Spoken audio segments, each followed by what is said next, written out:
a massive training ground.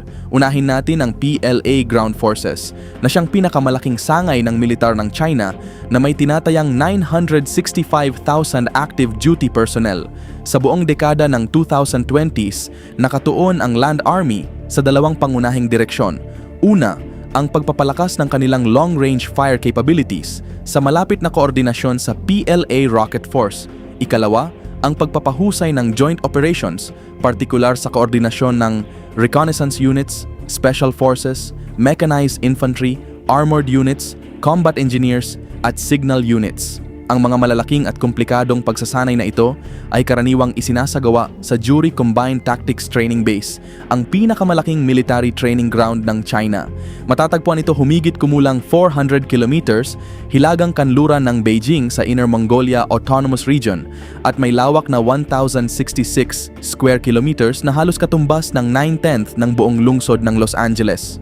Dinisenyo ito para maging pinaka-realistic na battlefield simulation, kung saan ginagaya ang iba't ibang terrain tulad ng grasslands, kabundukan, at disyerto. May mga ulat pa nga mula sa China Central Television na nagpapakita ng mga mock battle malapit sa replika ng Taiwan Presidential Office Building. At oo, pwede mong pag-isipan kung ano ang ibig sabihin nito. Sa mga training exercises dito, may dalawang panig, Red Army, kumakatawan sa PLA Ground Forces at Blue Army na kumakatawan sa isang posibleng kalaban na nakaorganisa at naka-equip para gayahin ang US Army. Muli, pwede mong pag-isipan kung bakit ganoon ang disenyo. Sa mga simulasyon na ito, parehong panig ay gumagamit ng iba't ibang sistema ng armas at specializations, kabilang ang electronic warfare at air surveillance. Ang pangunahing punto dito, pinapahusay ng Chinese Ground Forces ang kanilang joint operations at cyber capabilities alinsunod sa kasalukuyang doctrine habang naghahanda para sa posibleng operasyon sa kanilang peripheral region. At kung titingnan ang mga senaryo, malinaw kung ano ang posibleng layunin nito. Pero para makarating sa mga ganitong operasyon, kakailanganin nila ng malakas na air support. 4 brands of training. Mula pa noong 1980s, ang Chinese military doctrine ay unti-unting lumalayo sa purong depensibong postura. Pero ang PLA Air Force ay matagal na nananatiling nakatutok sa depensa, lalo na sa pagkontra sa long-range bombing attacks ng kalaban. Noong 2014 reforms, nagkaroon ng sariling interpretasyon ang PLAAF sa bagong doctrine. Tinawag itong Integrated Air and Space Operations. Ibig sabihin nito, handa na ang Air Force para sa sabayang offensive at defensive operations, mas malawak na saklaw mula himpapawid hanggang kalawakan. Hindi man catchy ang pangalan, malinaw ang direksyon, mas agresibo at mas malawak ang role ng Air Force. Para magawa ito, kailangan ng kagamitan. Kaya ngayon, ang PLAAF kasama ang Naval Aviation ay may mahigit 3,150 aircraft at hindi patiyak na bilang ng drones or unmanned aerial systems. Sa loob ng 2 dekada, ang mga piloto ng China, kasama ang mga susunod palang magsasanay, ay sumasailalim sa tinatawag nilang actual combat conditions. Hindi ito totoong digmaan kundi realistic exercises, walang script na training at competitive war simulations. Ang pangunahing layunin nito ay hindi lang maging magagaling na individual pilots, kundi maging team players na kayang makipag-coordinate sa ground forces, navy at iba pang units sa joint operations. Ayon sa China Aerospace Studies Institute, ang transformation ng PLAAF ay malinaw na makikita sa mga taunang training events na tinatawag na 4 key training brands. Kasama sa mga calendar events ng PLA Air Force, ang 2 kompetisyon at 2 malalaking exercise, Golden Helmet, Golden Dart, Blue Shield, Red Sword. Ang Golden Helmet ay maaaring pakinggan na parang eksena sa isang Chinese version ng Top Gun. Pero sa realidad, ito ay isang kompetisyon para sa pinakamahusay na fighter pilots sa mga highly realistic na air combat simulations. Dito, ang mga piloto ay sumasali sa one-on-one dogfights, 2-on-2 aerial battles, at maging close-range na labanan na may 3 o higit pang aircraft. Pero hindi sapat ang pagiging agresibo o maverick na estilo. Para manalo ng Golden Helmet, kailangan ipakita ng piloto na kaya niyang makipag-coordinate sa ground control, makipagtulungan sa airborne early warning aircraft, at magsagawa ng joint operations. Mas interesante naman ang Golden Dart na nakatuon sa air-to-surface attack operations ng bomber at fighter-bomber crews. Sa kompetisyong ito, hinihikayat ang mga kalahok na makipag-ugnayan sa airborne units at makipagtulungan sa land at sea-based forces. Para manalo, kailangan nilang mahusay sa penetration ng enemy defense lines at shock attack operations. Ang shock attack operations ay tumutukoy sa mga opensibong airstrike na isinasagawa sa ilalim ng konsepto ng active defense. Ibig sabihin, kahit may defensive posture, pwedeng maglunsad ng opensibong atake kung kinakailangan. At mahalagang tandaan, ang mga target dito ay maaaring nasa lupa at dagat na malinaw na nagpapakita ng paghahanda para sa operasyon sa mga peripheral areas, lalo na sa loob ng First Island Chain. Ang Blue Shield naman ang tanging tunay na defensive exercise sa 4 na pangunahing training events. Dito, sinusubok ang kakayahan ng PLAAF sa air defense systems, surface-to-air missile batteries at radar networks. Layunin nito na palakasin ang proteksyon laban sa posibleng air attacks. Ang pinakakomprehensibo sa lahat ay ang Red Sword exercise. Ayon sa China Aerospace Studies Institute, ito ay isang system of systems confrontation exercise na ginaganap sa isang multidimensional na battle space. Kasama dito ang fighter jets, attack aircraft, airborne early warning systems, reconnaissance aircraft, radar systems, at surface-to-air missiles. May kasama rin itong electromagnetic jamming at counter-jamming operations. Sa madaling salita, ito ang pinakamalapit na simulation sa isang full-scale aerial war pero walang aktwal na pinsala o buhay na nawawala. Ngunit pagdating sa laki at lawak ng operasyon, ang Red Sword ay nalalagpasan pa rin ng isa pang puwersa, ang PLA Navy. Seas near and far. Sa kasalukuyan, ang People's Liberation Army Navy ay itinuturing na pinakamalaking navy sa mundo batay sa bilang ng barko. Sa pagtatapos ng taon, inaasahang magkakaroon ito ng humigit kumulang 60 submarines, kabilang ang 12 nuclear-powered, mga 140 major surface combat ships, at posibleng 3 hanggang 4 na aircraft carriers. Ibig sabihin, patuloy na lumalawak ang kakayahan ng China hindi lang sa lupa at himpapawid, kundi pati na rin sa dagat, isang malinaw na hakbang tungo sa mas malawak na power projection. Sa kabuuan, ang PLA Navy ay maaaring umabot sa humigit kumulang 395 na barko pagsapit ng katapusan ng taon at ayon sa mga projection ng Pentagon, maaari pa itong umabot sa 435 na barko pagsapit ng 2030. Mahalagang tandaan na ang bilang na ito ay hindi pa kasama ang humigit kumulang 80 patrol boats, pati na rin ang hindi tiyak na bilang ng mga sibilyang barko na bahagi ng maritime militia. Bagamat sa tingin ay hindi ganoon katindi ang mga karagdagang puwersang ito, may mahalaga silang papel. Maaaring gamitin ng milisya sa pagsuporta sa maritime blockades. Ang mga patrol boat ay maaari ring lagyan ng anti-ship at surface-to-air missiles. Kasabay nito, malaki ang ipinuhunan ng plan, kapwa sa pondo at teknolohiya para sa pagdevelop ng mga long-range, mabilis at matitinding armas tulad ng YJ-18, YJ-83.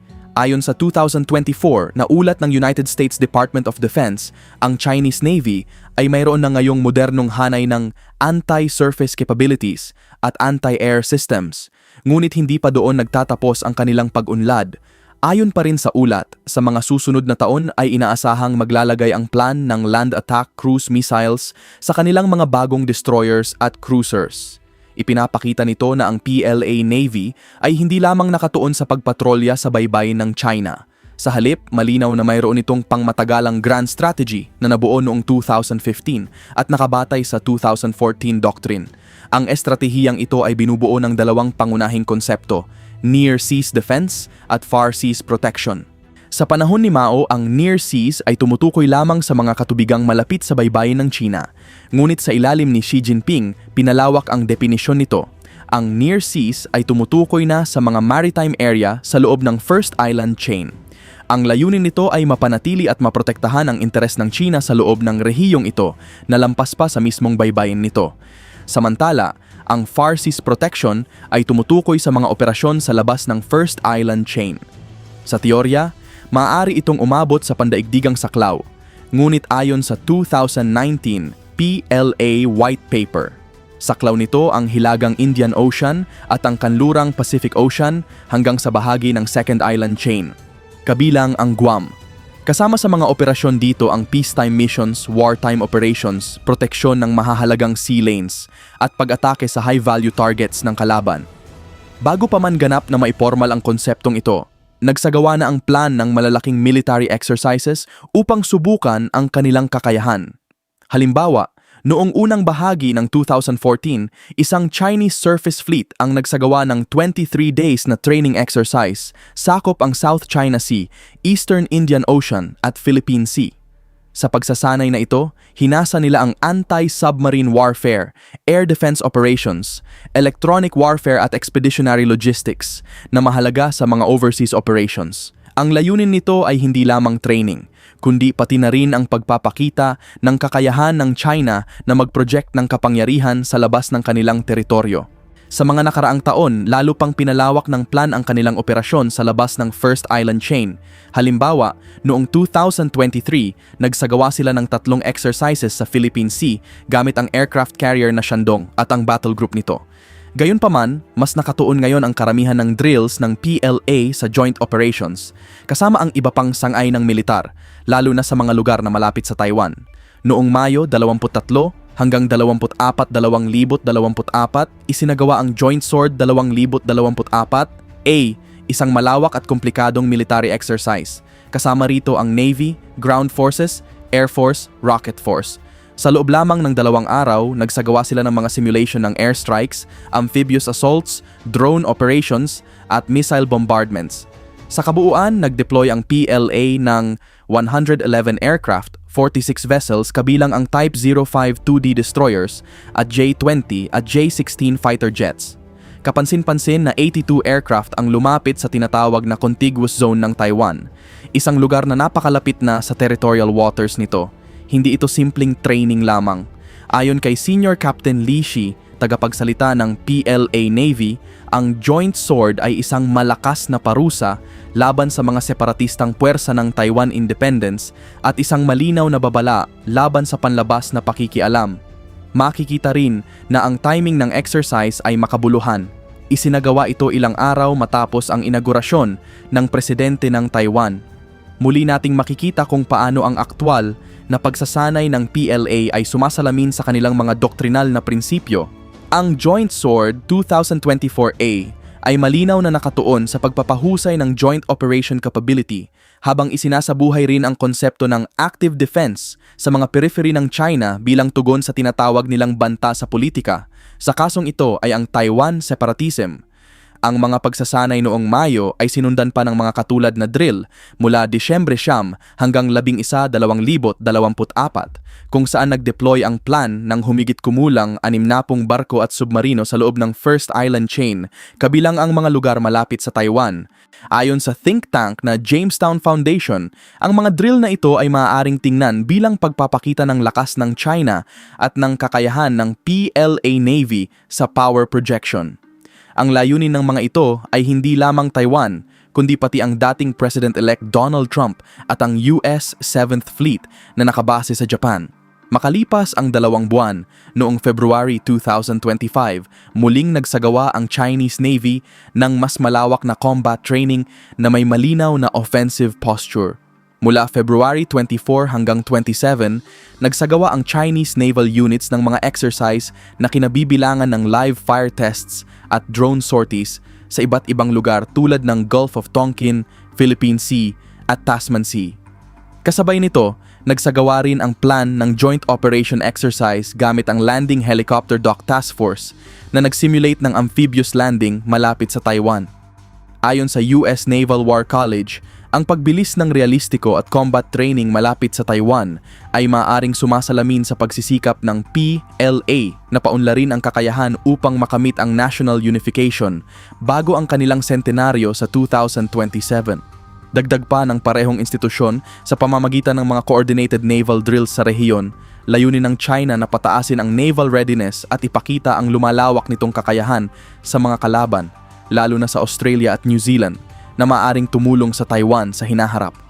Noong Marso 31, 2025, muling nagsagawa ang PLA Navy ng drill sa baybayin ng Taiwan na tinawag na Straight Thunder 2025A. Ito ay ginamit bilang parehong training exercise at political message. Tinukoy ng Chinese state media ang Straight Thunder bilang isang matinding babala laban sa Taiwan President na si Lai Ching-te, na kanilang tinawag na separatist at parasite. Sa operasyon na ito, nag-deploy ang plan ng 13 barko, 71 aircraft at hindi tiyak na bilang ng Coast Guard at maritime militia boats. Ang combined surface units ay nagsagawa ng tinatawag na dual-layer cabbage strategy.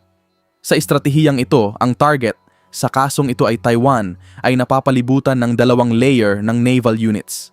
Ang inner layer ay nagtatatag ng blockade laban sa kalaban, habang ang outer layer naman ay pumipigil sa paglapit ng mga kaalyado nito. Sa epekto, ang target ay unti-unting napapalibutan. Sa kabila ng simpleng pangalan nito, ang dual-layer cabbage strategy ay malinaw na nagpapakita ng kakayahan ng lumalakas na naval forces ng China. Gayunpaman, hindi ito magiging posible kung wala ang mahalagang papel ng 2 iba pang sangay, ang PLA Rocket Force at ang Information Support Force.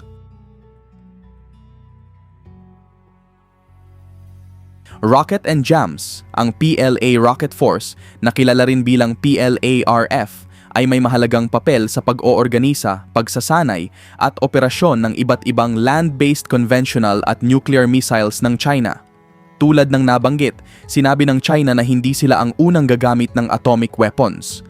Ang kanilang nuclear stockpile ay nagsisilbi at malamang ay patuloy na magsisilbi bilang deterrent upang pigilan ang interbensyon ng mga ikatlong panig sa mga lokal o regional na tunggalian.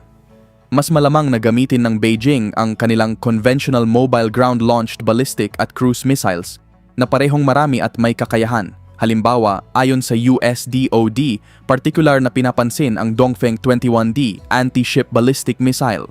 Ang mga sandatang ito ay nagbibigay sa rocket force ng kakayahang magsagawa ng precision strike laban sa malalaking barko, kabilang ang aircraft carrier, mula sa layong hanggang 2,150 kilometers na lampas pa sa First Island Chain.